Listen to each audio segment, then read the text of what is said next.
من اللور اللي راهم مخبيين، اللي راهم ما داروا والو للجزائر، ما داروا والو وما حبوش بالفيديو شاهد جنون وانهيار الاعلام الجزائري بعد قرار الفيفا باختيار المغرب كافضل وجهة لتنظيم البطولات الرياضية بعد تألقهم في تنظيم كأس العالم للأندية هذا الشهر. شاهد ماذا قالوا.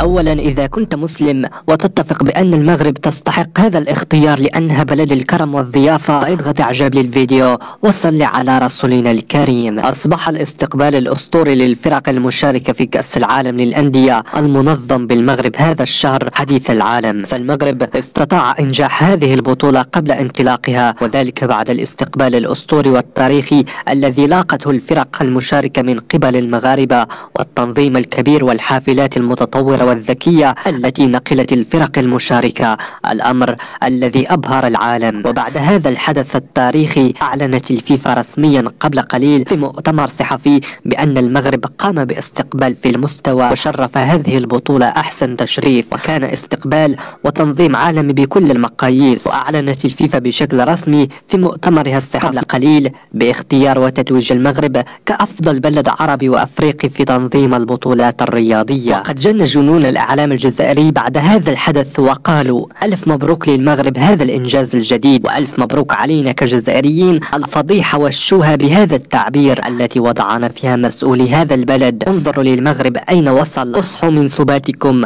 المغرب يتقدم وينجح في كل شيء ونحن نفشل في كل شيء. لقد جعلتم منا أضحوكة للعالم، لقد صرنا نخجل من هذا الوطن ومن هذه الجنسية بسببكم وبسبب حقدكم على المغرب. حقا لك الله يا جزائر. وفي النهاية، إذا كنت تفتخر بوطنك المغرب فاضغط إعجاب للفيديو ولا تنسى الاشتراك في القناة.